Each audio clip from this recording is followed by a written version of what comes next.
Have you ever wondered why a woman decides to sleep with a man? Not why she says she does, but why she truly does. Because if you listen closely, most of her reasons don't make sense. She might say, "It just happened," or "I felt connected." Sometimes she'll tell you it was because she loved him, trusted him, or simply found him attractive. But behind these words lies a far older truth, one that has nothing to do with romance or morality. It's not about emotions, it's about instinct. Every woman carries inside her a psychological storm, the tension between her social self and her biological self. What she wants to feel and what her body responds to are not always the same. And this tension, when it reaches its peak, drives her to make decisions that seem irrational even to her. Sigmund Freud once said that human beings are motivated far less by reason than by the unconscious, the unseen desires that pull our strings from beneath the surface. When it comes to female sexuality, that unconscious drive is even stronger, because for thousands of years, women's survival depended on one thing: choosing the right man to sleep with. It wasn't about pleasure. It wasn't even about love. It was about power, protection, and genetic survival. But here's where it gets darker. Modern women, even those who speak of independence, still carry those ancient codes inside them. And those codes are activated not by what you say, but by what you are. This is the truth men rarely want to face, because the reason a woman sleeps with a man has nothing to do with what he gives her, and everything to do with how he makes her feel about herself. She doesn't fall for your kindness. She doesn't melt because you care. She's drawn to the man who awakens a part of her that feels alive, dangerous, and desired. The man who reminds her, consciously or not, of something primal, something forbidden. And that's where we begin. In this video, we'll dive deep into what truly drives women to sleep with men, the unspoken psychological and biological triggers that control her choices. Even when she thinks she's in control, you'll see why love is often a disguise for instinct, why attraction is not logical, and why the men who understand this truth hold an unfair advantage. Let's uncover the hidden layers of female desire, the ones she'll never admit to you, or even to herself. Part 1. The hidden code behind female desire. Freud believed that behind every human action lies a hidden wish, a repressed desire trying to find expression. And when it comes to women, that repressed wish often revolves around being chosen by strength. Not just physical strength, but psychological dominance. Because the female unconscious doesn't simply seek pleasure, it seeks security and chaos. When a woman meets a man, her mind begins to scan him, not consciously but biologically. Is he confident enough to protect me? Is he strong enough to handle me? Is he mysterious enough to excite me? Her attraction is not a simple emotion. It's a survival calculation dressed as romance. This is why women often fall for men who challenge them, not the ones who obey them. The man who disagrees, who doesn't bend too easily, who maintains his individuality. He activates the primal recognition of a man who cannot be controlled. And that is the man she finds sexually magnetic. But here's the paradox. Most modern men think that by giving her everything she wants, by being endlessly available, by showing how safe they are, they'll be chosen. Yet the female psyche doesn't respond to safety in the way men expect. She's biologically wired to test safety, not to rest in it. Her mind plays a subtle game. It pushes, provokes, and observes. She wants to feel the edge of your masculinity without being destroyed by it. She wants to see if you can remain calm while she stirs chaos. If you crumble, she loses respect. If you stand firm, she feels the invisible pull of desire. Part 2. The emotional alchemy, turning chaos into desire. At the core of female desire lies a strange alchemy, the transformation of emotional tension into sexual energy. Women are emotional creatures not because they are weak, but because their emotions are the very instruments through which they feel life. Desire for them isn't born in silence, it's born in conflict. When she meets a man who disrupts her emotional equilibrium, who makes her heart race, her mind question, her body react, she begins to feel something she cannot control. That loss of control is both terrifying and intoxicating. It's not the man himself she craves, it's the feeling he awakens. This is why many women are drawn to what psychologists call emotional intensity. The man who knows how to create emotional contrast, the push and pull, the tension and release, is the one who remains unforgettable. It's not manipulation, it's magnetism. You can be handsome, successful, and kind. But if you don't know how to stir a woman's emotions, she'll feel nothing. Women don't fall in love through logic. They fall in love through sensation, through uncertainty, through curiosity, through that mysterious dance between wanting and resisting. Carl Jung explained this through the concept of the shadow. Every woman has a part of herself she hides, the darker, wilder, unfiltered side, and the man who awakens that shadow becomes irresistible to her. When she senses that you can see her darkness and still desire her, not judge her, not worship her, but recognize her, that's when she feels safe enough to surrender. That's the paradox of attraction. Women surrender not when they feel safe in a maternal sense, but when they feel seen in their totality, even the parts they repress. Part 3. The unconscious selection. Why women choose the men they do. Beneath every woman's conscious attraction lies an invisible process, an instinctive selection that predates civilization itself. It's the same primal intelligence that guided her ancestors to choose the strongest hunter, the most capable protector, the man whose presence meant survival for her offspring. But in the modern world, this process has been disguised under layers of words like chemistry, vibe, and connection. Freud called this the repetition compulsion, the tendency to repeat old emotional patterns in new relationships. A woman doesn't just choose a man randomly. She chooses him to replay a deep psychological story. Sometimes that story is born from her childhood, the father who was distant, the man she could never fully reach, the masculine figure who represented both power and pain. When she meets a man who unconsciously reminds her of that dynamic, she feels an inexplicable pull. It's not logic. It's the unconscious trying to resolve unfinished emotional business. The desire she feels isn't always about love. It's about completion. Her psyche wants to rewrite the script, to finally win the affection or approval she never received. And that drive can be so strong that it overrides rational thought. That's why she may fall for men who are emotionally unavailable, powerful, or unpredictable. These traits mirror her inner wound and her desire to conquer it through intimacy.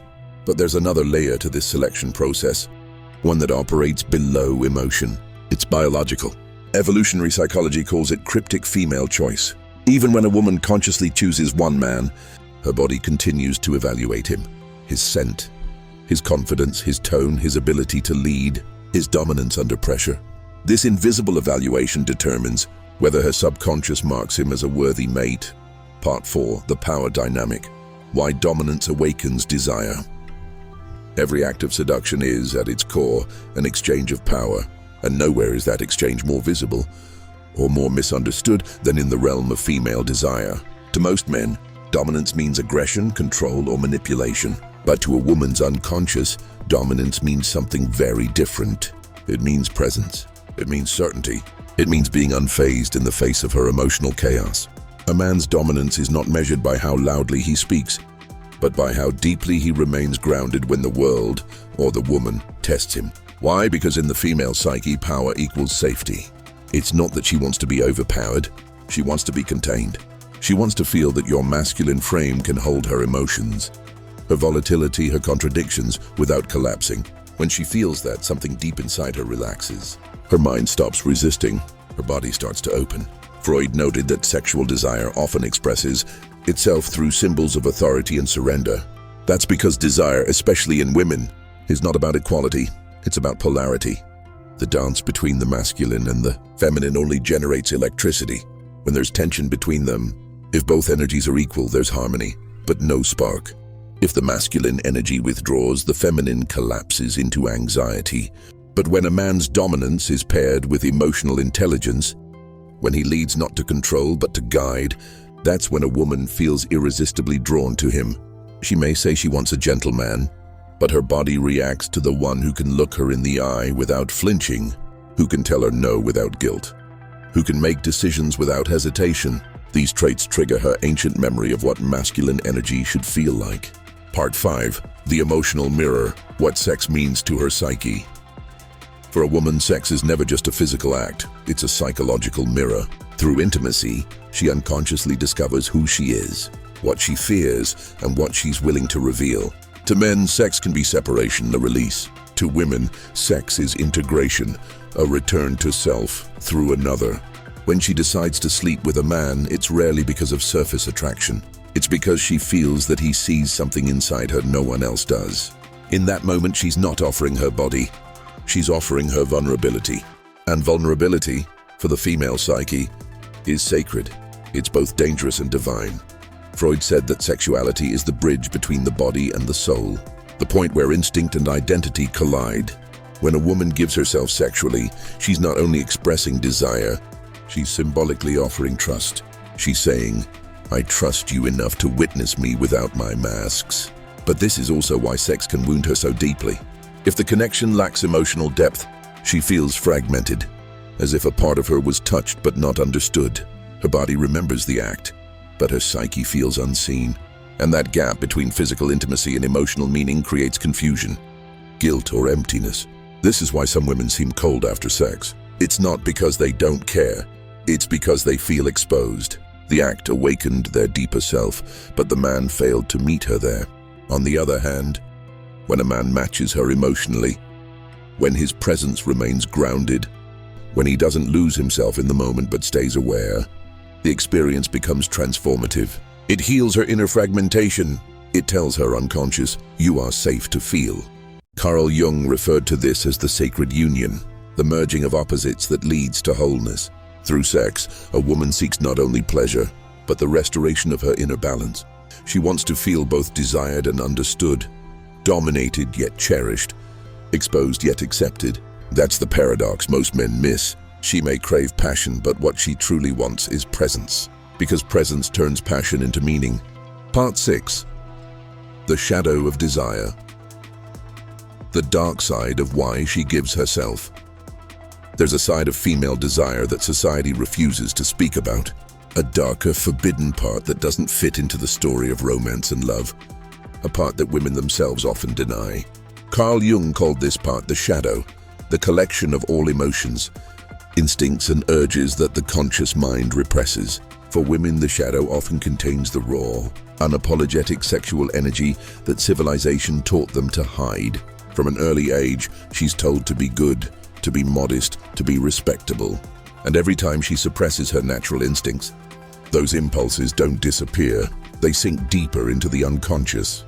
But the unconscious doesn't stay silent forever.